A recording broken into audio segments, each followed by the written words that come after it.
안녕하세요. 끝내주는 경제 끝내주게 풀어줍니다. 명지대학교 석좌교수 이광재입니다. 오늘도 이정환 슬로우뉴스 대표와 오늘 하루를 시작해 보겠습니다. 오늘 하루는요. 네. 쿠팡 새벽 배송 금지 이 논란을 둘러싸고 한동훈 전 국민의힘 대표와 장혜영 정의당 의원이 토론이 있었다는데 네. 결론은 어떻게 났나요? 결론이 나지 않았죠. 사실 이게 그 두 분이 뜨거운 논쟁에 뛰어들어가지고 뭐 이렇게 공개 토론을 하긴 했지만 사실 보면 이게 새벽 배송을 금지할 거냐 말 거냐 논쟁이라기보다는 사실 이렇게 많은 노동자들이 그 극단적 상황에 몰려서 그 이 죽음의 수많은 그 이 노동자를 죽거나 아니면 뭐 이렇게 그 산재를 겪고 있는데 과연 이게 뭐 왜 문제가 어디서 발생하느냐를 봐야 될 텐데 두 분이 이 한동훈 전 대표와 정의당 장혜영 전 의원은 이제 0시부터 4시까지 심야 노동을 금지하고도 새벽 배송 할 수 있느냐 없느냐 논쟁으로 약간 지엽적인 논쟁으로 번졌던 것 같고요. 예. 핵심은 우리 사회에 좋은 일자리가 사라지고 있고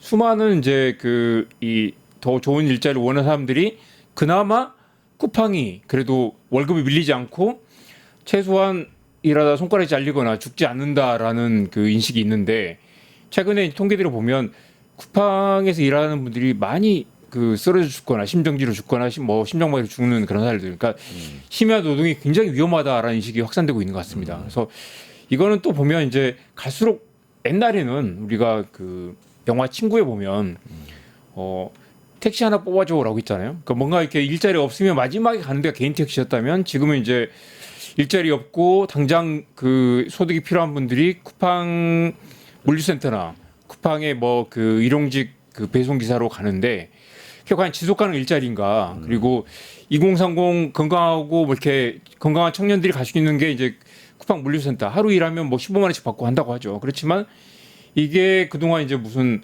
저기 지역의 제조업 공장 일자리보다 좋은 일자리인 것처럼 여겨지곤 했지만 이게 건강을 깎아먹고 심지어 목숨까지 위험할 수 있다라는 그런 현상. 그리고 우리 최근에 아마존에서 일자리에 뭐 3분의 1을 줄인다고 하지 않았습니까? 그러면 이게 지속 가능 일자리인가? 그리고 이게 그 건강한 그 일자리인가 그런 의문이 들고요.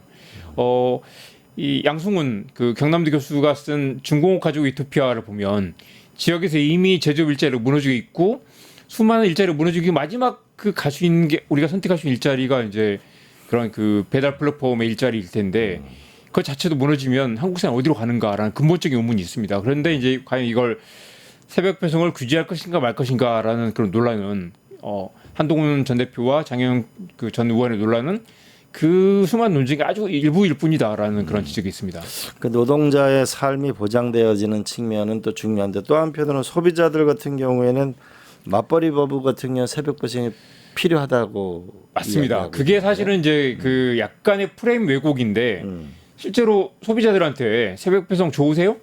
좋지 않으세요? 아니면 새벽 배송 찬성하십니까? 물어보면 당연히 모두가 다 찬성한다고 하겠죠. 특히 이제 최근에 이야기됐던 건 만약에 맞벌이 부부인데 갓난아이가 있는 맞벌이 부부라면 당장 내일 아침에 분유가 없다 했을 때 쿠팡이 주문하면 12시만 주문하면 아침에 7시 전에 배송이 돼 있거든요. 그리고 뭐 예를 들면 그 어르신을 돌보고 있다거나 아니면 뭐 장애 가족을 둔 가정이라든가 그런 부분들은 물론 쿠팡이 그런 이제 이 비어 있는 유통 물류를 대신한 부분들이 있고 그게 또 사실 물류 혁신으로 가격이 낮아지는 부분도 있습니다. 그렇기 때문에 이제 그리고 한국 사회가 그 경쟁이 심화되면서 이 물가가 낮아지는 그런 부분이 분명히 있죠. 그렇지만 그 이면에는 수많은 사람들이 이제 그 노동자들의 희생을 뒷받침하고 있다.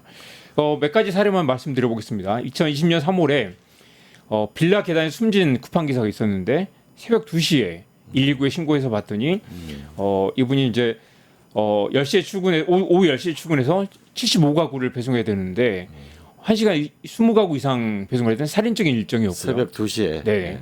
또 2020년 5월에는 119 신고가 새벽 2시에 있었는데 이분도 새벽 2시네요. 오후 5시에 출근해서 새벽 2시까지 일하는 3교대 근무직으로 일했는데 물류센터 화장실에 숨진 그런 경우도 있었고요. 정말 제가 이번에 취재하면서 좀 끔찍했던 경우는 이 부부가 출근해서 일을 하는데 이 갑자기 누가 일하다 쓰러졌다는 소식을 들었다는 거예요. 그러니까 이제 아내분은 계속 이제 물량이 계속 밀려오니까 밀리면 욕을 먹겠다 싶어 계속 일을 했는데 나중에 보니까 쓰러져 있는 사람이 내 남편이었다. 그 사람은 이제 119 신고가 실려갔지만 결국 사망했죠. 마음 아픈 얘기네요. 그런 경우도 있었고 이 쿠팡 기사들은 93%가 새벽 배송을 찬성한다. 새벽 배송 금지에 반대한다고 하고요. 몇 퍼센트가요? 93%가 당연히 쿠팡 기사들은 그게 자신들의 생존이 걸려 있으니까 당연히 그걸 새벽 배송 금지를 반대하는 거죠. 새벽 배송을 하게 되면 더 돈을 더 받게 되네. 필요하다. 이건 내 일자리가 걸려 있고 어떤 분들은 투잡을 쓰리잡을 하기도 하니까요. 그리고 사실 낮에 일하는 것보다 훨씬 더 임금이 많기도 하고 그리고 이 또 배송할 때 교통이 막히기도 하고 엘리베이터 잡기도 편하기 때문에 그리고 이 실제로도 새벽 배송하는 분들이 또 물량에 따라 다르지만 또 낮에 일하는 것보다 훨씬 더 많은 임금을 받기 때문에 찬성하는 그런 경우도 있습니다. 그런데 이제 과연 이제 이번에 이제 그 장혜영 전 의원과 한동훈 전 대표의 토론을 보면 새벽 배송을 금지해야 된다라는 논쟁을 하면 그분들 당연히 반대할 수밖에 없죠. 이걸 당장 금지하면 나의 생계가 걸린 문제인데 과연 누가 감히 나의 생계를 가지고 찬성 반대를 논의할 수 있느냐 그런 이야기도 하고요. 소비자들 반응은 어때요? 소비자들은 아까 말씀드린 것처럼 당연히 찬성하는 의견이 당연히 많습니다. 소비자들은 응답자의 64%가 새벽 배송이 중단되면 불편함을 느낄 거다라고 얘기를 하고요. 새벽 배송에 만족한다는 답변이 71% 그리고 한 번이라도 이용한 응답자의 99%가 99%입니다. 1% 빼고 앞으로도 계속 이용하겠다라고 답변하고 있습니다. 그럼 노동자의 안전을 보장하면서 이런 노동을 할 수 있는 조건을 만드는 해법은 뭔가요? 한번 화면 한번 띄워주시고요. 보시면 이제 사실 취재를 하다 보면 와 정말 많은 노동자들이 일하다 죽고 있구나. 그리고 이게 사실은 이제 우리가 그 밤샘 야간 근무 그리고 이게 굉장히 위험한 데다가 이분들이 밤이라고 낮에 쉴 수 있는 환경이 아니기도 하고요. 그리고 이게 쿠팡이 이윤을 위해서 굉장히 이분들이 실제로는 연봉을 꽤 많이 버는 분들도 있습니다. 그렇지만 대부분 다 이제 비정규직 아니면 특수고용직인데다가 물량을 맞추기 위해서 또 물량을 맞추지 못하면 클렌징이라고 해서 자기 일하는 작업 구역을 빼앗기기도 하는 그런 경우도 있어서 최근에 얼마 전에 돌아가신 분은 개처럼 뛰고 있어요라는 말도 했고요. 그리고 이 돌아가신 분들 중에는 정말 죽을 것 같다. 그리고 물량이 계속 밀려들고 있다라는 그런 호소를 하는 분들도 있었는데 그러다가 결국 이제 숨지는 분들이 많이 있죠. 제가 그 그래프를 하나 뽑아왔는데요. 이분이 이제 장덕준 씨란 분인데 두 달 10일, 그러니까 한 70일 정도의 이제 근무표를 뽑아본 겁니다. 그러면 이제 맨 왼쪽이 저녁 7시 출근해서 오른쪽은 새벽 5시나 4시에 퇴근하는 저녁 7시 출근해서 새벽 5시. 예, 보면 이제 휴일이 거의 없죠. 중간에 비는 부분은 추석 연휴 때 잠깐 4일 쉬는 거 빼고 주 6일 7일 일하는 경우도 있었고요. 이분은 이제 이렇게 일하다가 맨 마지막에 새벽 4시 출근해서 아침 6시에 쓰러져 숨지는 이분은 20대에 굉장히 건강한 분이었고 실제로도 자기가 정규직이 되기 위해서 일부러 더 힘든 일을 떠맡아가지고 무거운 물건을 드는 그런 일까지 떠맡았었는데 그렇게 젊고 건강한 청년이 쿠팡에 일하다가 1년 6개월 만에 숨진 그런 경우도 있었고요. 그래서 보면 이게 지속하는 노동이 아니다. 그리고 이 많은 분들이 쿠팡 일자리를 마지막에 선택 가능한 그나마 연봉이 많은 그리고 실제로도 지역의 제조업 공장보다는 좀 더 나은 일자리로 여기고 있지만 여기서 일할 때는 적어도 손가락이 잘리거나 이렇게 프레스에 몸이 깔려서 죽는 일은 없지만 일하다 죽는 갑자기 일하다가 갑자기 쓰러져 죽거나 라인에서 갑자기 피를 토하면서 죽는 그런 일들이 계속 벌어지고 있습니다. 참 이 국정감사 논란이 되기도 했는데요. 네. 여기서 결국 쿠팡 수사 외압 논물 이런 것도 있었는데 이 내용은 뭐죠? 이 안타까운 일이죠. 보면 이제 정지석 당시 정지석 검사가 문지석 검사. 문지석 검사네. 문지석 검사가 이 쿠팡의 이 퇴직금을 떼먹는 사건을 이제 근로감독관이 고발을 해가지고 그걸 이제 기소를 하려고 했더니 윗선에 막았다는 거죠. 당시 엄희준 인천지검 부천지청장이 이걸 불러가지고 무혐의 처분하라고 지시를 했고요. 문지석 검사는 이걸 기소를 해야 된다라고 했는데 결국 이게 무산됐죠. 그래서 이 국정감사에 와가지고 눈물을 쏟으면서 이분들에게 퇴직금 해봐야 200만 원, 300만 원밖에 안 되는데 이걸 지급했으면 좋겠다라고 눈물을 펑펑 쏟으면서 말했는데 사실 이게 왜 이런 일이 벌어졌을까? 단순히 이게 어미준 지청장 그리고 김동희 부차장 검사 등 일부 검사들의 문제가 아니라 최근에 이 국회에서 많이 도는 이야기는 국회에 돌아다니는 대관 담당자 중에 가장 많은 기업이 쿠팡이다. 수많은 기업의 수많은 대관 담당자들, 수많은 그 공정위 그리고 이 그림 한번 띄워주시죠. 금융감독원, 감사원, 검찰청, 법원, 국회 대통령실에서 이렇게 옮겨간 분들이 다 쿠팡의 그 자회사들을 옮겨가서 이분들이 계속해서 이 압력 단체 로비스트로 일하면서 이 국회와 그 정부 기관들의 어떤 형태의 압력을 놓고 있다는 거죠. 이분들이 뭔가 쿠팡의 규제를 막거나 쿠팡의 이런 이제 그 노동 규제들을 우회하는 그런 일들을 배우고 사고 있다. 그래서 그 문진석 검사 일은 아주 일부일 뿐이고 누가 쿠팡의 뒤를 봐주고 있는가 이렇게 이 상습적이고 살인적인 노동 탄압이 벌어지고 있는데도 왜 쿠팡은 아무도 규제를 하지 않는가라는 의문이 남습니다. 예. 근데 이게 새벽 배송을 유지하느냐 없애느냐 논쟁은 과거 우리가 대형마트 부분에서 주일 휴일 조치를 했는데 네. 그 부분에 대해서는 평가가 어떤가요? 총장님 어떻게 보셨어요? 대형마트 휴무 강제 휴무는 사실상 좀 실패했다는 평가도 많죠.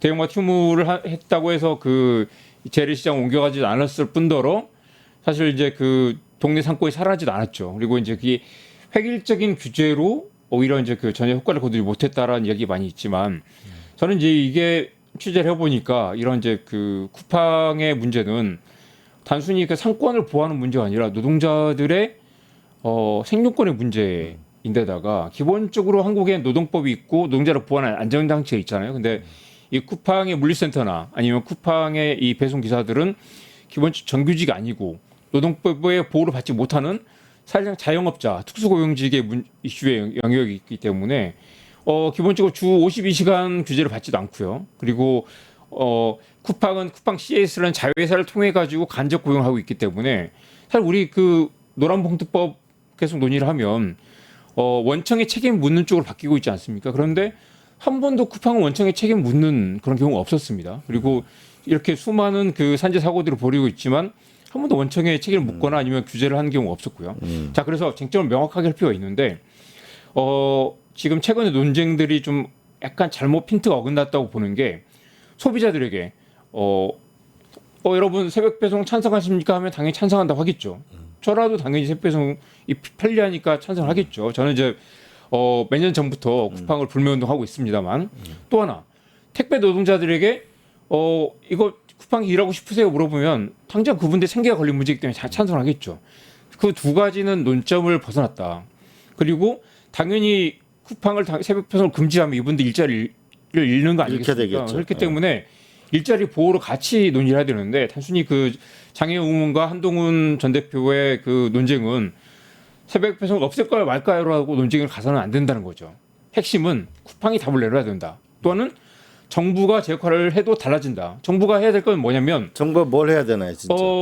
노동 조건을 지키지 않고 있고 노동자들의 권리가 지켜지지 않고 있고 원청이 하청 개입에 떠맡기고 여기서 노동 조건이 악화되고 있다면 당연히 원청의 책임을 물어서 주 52시간 책임을 당연히 이건 쿠팡 CLS지만 당연히 그 작업 지시와 관리 감독의 책임은 쿠팡의 원청에 있는 거거든요. 이걸 자회사에 밀어두고 이쪽에서 이 노동법을 지키지 않는 일이 벌어지고 있는데 쿠팡은 그걸 외면하고 있는 상황.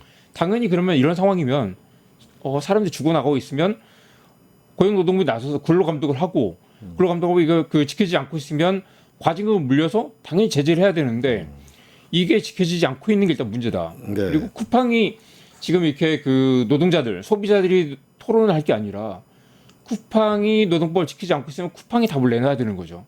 이걸 단순히 뭐 노동 조건이 다른 문제가 아니라 0시에서 새벽 5시 노동을 금지할 거냐 말 거냐가 아니라 당연히 새벽 배송이 필요하고 새벽에 일을 해야 된다면 노동자들이 죽지 않도록 최소한 노동 조건, 노동자들이 죽어나가지 않는 조건을 유지하는 게 쿠팡의 책임이고 그걸 지키지 못한다면 우리 사회가 요구를 하고 아니면 과징금 물리거나 아니면 그 금지하는 형태 아니면 쿠팡이 이 정도 사람이 죽어나가면 우리가 노동자를 보호하기 위해서 어떤 걸 하겠습니다. 아니면 노동자들이 52시간 최소한 야간 근무는 5시간 이상 하지 않도록 하는 책임 있는 답변을 내놔야 되고 그걸 하지 않으면 김영환 장관이 나서서 이거 과징금을 물리거나 아니면 금지를 하겠습니다라고 이야기를 해야 되는 거죠.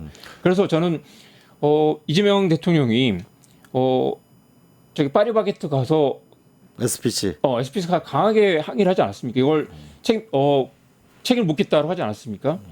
이재명 대통령이 지금 쿠팡에 가서 물류센터에 가서 이렇게 하시면 안 됩니다. 아니면 에어컨을 놔야 됩니다. 히터를 놔야 됩니다. 그 겨울이 되면 이 핫팩 하나로 밤새 버틴다고 하고요. 뜨거운 그 에어컨도 없는 그 이 찜통 더위에서 노동자들이 쓰러지고 있는 상황을 이재명 대통령이 가서 봐야 되고요. 아니면 물류기사들이 거의 그 이 살인적인 강도로 일하면서 개처럼 뛰고 있어요. 죽을 것 같아요 말하면서 실제로 쓰러져 나가는 상황을 이재명 대통령이 SPC 갔던 것처럼 쿠팡에 가서 이거 감독을 해야 된다. 왜냐하면 이게 정부의 책임이기 때문이죠. 우리가 노동자들이 아니면 소비자들이 새벽 배송 없앨까요 말까를 논의할 게 아니라 새벽 배송이 필요하다면 저는 없애야 되는 게 아니라 필요하다면 적정 시간 기준으로 만약에 새벽 1시에 퇴근하게 한다거나 노동자의 안전을 4시에 좀 출근하게 한다거나 어떤 식으로 죽지 않을 수 있는 조건을 만드는 게 쿠팡의 책임이고 그 책임을 강조하는 건 책임을 요구하는 건 고용노동부와 정부의 책임이라고 생각합니다. 이게 제가 여기 취재를 해보니까 네. 또 현장에 일하시는 분들은 그 7시에 출근하면은 10시까지 일을 해요. 3시간 스트레이트로 네. 휴식 시간 없이. 네. 그다음에 10시부터 10시 50분까지 식사예요. 네. 그러니까 50분 동안 식사하는 네. 거죠. 그리고 10분 동안 쉬고 11시부터 오후 3시까지 4시간 동안 스트레이트 일하는 새벽 거예요. 3시 아니고요? 그러니까 낮 보통 근무, 낮 근무일 네. 경우에 여기는 이제 그 안에 물류센터 안에 네네네. 근무하시는 분들인데 이분들 물류센터 안에 근무하는 분들 보면 휴식 시간이 너무 짧다. 네. 아마 새벽 배송하시는 분들한테도 네. 만약 새벽 배송을 피할 수 없다면 그분들이 이제 건당 얼마다라고 해가지고 그렇게 해서 그걸 극한 노동으로 몰아서 결국 죽음으로 몰고 가는 게 아니고 일정한 휴식 시간과 대가나 이게 합리적으로 되려면 정부가 적극적으로 나서야 될 것 같은데. 만약에 250건을 배송하는 게 물리적으로 한 게 있다면 예를 들면 그걸 180건으로 줄이고 구역을 나눠 가지고 좀 더 많은 사람을 고용하면 되겠죠. 마지막으로 그 그림 한번 보겠습니다. 지금 그 쿠팡의 영업이익을 한번 볼까요? 이 그림 한번 보시면 쿠팡이 적자가 났지만 지난해 영업이익이 1조 2,800억입니다. 그러면 노동자들을 죽음으로 내모은 대가로 1조 2천억을 번다면 만약에 노동자들의 지금 인건비가 한 20% 되거든요. 이 중에 일부를 보존한다고 하더라도 실제로 여전히 1조 이상의 영업이익을 낼 수 있습니다. 근데 이런 건 있을 네. 수 있지 않나요? 아마존 같은 경우에는 네. 결국은 대규모 뭐냐면 75% 감축한 게 대부분 자동화로 감축을 했잖아요. 네. 사실 그래서 이제 아마존은 이미 그 2021년부터 키바라는 이제 그 로봇 업체를 인수해가지고 물류센터를 다 대부분 자동화로 바꾸고 있습니다. 그래서 사실은 한국이 지금 이제 며칠 전에 그 쿠팡이 최근 논란이 있었던 건 천연우라고 이 영적공 출신의 작가가 이제 그 논쟁을 처음 터뜨렸죠. 그래서 이제 쿠팡은 적어도 사람이 죽지 않는다. 그리고 중소기업 그 예를 들면 이 마산의 조선소 영적공보다 차라리 쿠팡 노동자가 훨씬 더 덜 힘들고 덜 위험하다라는 이야기가 논쟁이 됐지만 사실 이게 굉장히 그 한국 사회 전체가 같이 고민할 문제인 것 같습니다. 제조업을 떠나서 용접공보다 쿠팡 일자가 낫다고 해서 쿠팡 옮겨가면 젊은 친구들이 당장 월 200을 벌 수 있다고 해서 쿠팡에 매달리면 한국 사회 미래가 없겠죠. 제조업 무너지고 제조업은 조선소의 용접공들은 네팔이나 말레이시아 노동자들이 이주 노동자 차지하고 정작 한국 노동자들은 그나마 편하고 안전하다고 생각하는 쿠팡 일자를 몰려들겠지만 이 일자는 오래가지 않는다. 우리가 최근에 마스가 얘기를 했지만 미국의 제조업이 무너진 건 영적공이라는 건 사실 고도의 숙련공이거든요. 숙련공이지만 그 일자리 연봉이 낮기 때문에 그건 왜 이중 노동자들이 내주고 정작 한국의 청년들 대학 나온 고학력 청년들은 쿠팡의 물류센터나 배송 노동자들 몰리지만 그게 거기서 연봉을 뭐 4천을 5천을 받는다고 한들 거기에 무슨 미래가 있겠느냐. 결론적으로 이런 미래가 것들 쿠팡을 바꾸지 않으면 한국의 미래가 없다. 그리고 쿠팡이 어떤 형태로든 물류 혁신이라고 했지만 이거 자체가 노동자들의 이 살인적인 노동의 매몰 노동자들의 희생에 근거하고 있다면 여기 한국의 미래를 걸 수 없다는 거죠. 좀 더 두 가지로 나눠서 정리를 해야 될 것 같아요. 결국은 좋은 일자리를 만드는 나라가 돼야만 결국은 맞습니다. 기회가 있는 거고 이게 가장 중요한 것이고 그다음에 쿠팡 노동자들의 노동을 피할 수 없는 거라면 새벽 네. 배송을 뭔가 이들의 생명의 안전은 그것만큼 중요한 건 없는 거니까 이게 정부와 쿠팡이 좀 적극적으로 나서서 대안을 만들어야 할 때네요. 이재명 그죠? 정부가 특히 또 노동 중심 사회 그리고 산재를 예방하겠다고 그리고 실제로 아직도 산재 사망사고 벌어질 때마다 직접 보고를 하라고 그 요청을 하지 않았습니까? 그러면 지금 이제 건설 현장의 노동자들보다 건설 현장보다 쿠팡의 산재율이 5배 높다고 하지 않습니까? 그러면 이 문제를 이재명 대통령이 직접 들여다봐야 되고요. 이재명 대통령이 한 번쯤 이 방송을 보신다면 쿠팡에 직접 방문하셔가지고 해결을 해야 된다. 예. 실제 이건 쿠팡이 이윤의 문제가 아니에요. 이미 1조 원 이상 이윤을 내는 기업이기 때문에 이재명 대통령이 나서서 이건 반드시 해결하셔야 될 거라고 생각합니다. 여기까지 하겠습니다. 예, 고맙습니다. 유튜브 구독하고 실시간 채팅과 댓글을 남기시면 매일매일 7천 TTCO를 드립니다. 참여 방법은 통통물 어플을 다운로드하고 회원가입과 로그인을 해주세요. 마이페이지에서 나의 회원 고유 번호를 복사해주세요. 유튜브 구독 후 실시간 채팅이나 댓글창에 고유 번호를 한 번만 입력하면 준비 끝! 지금 유튜브 채팅과 댓글 쓰기 참여하고 실천 TTCO 받아가세요.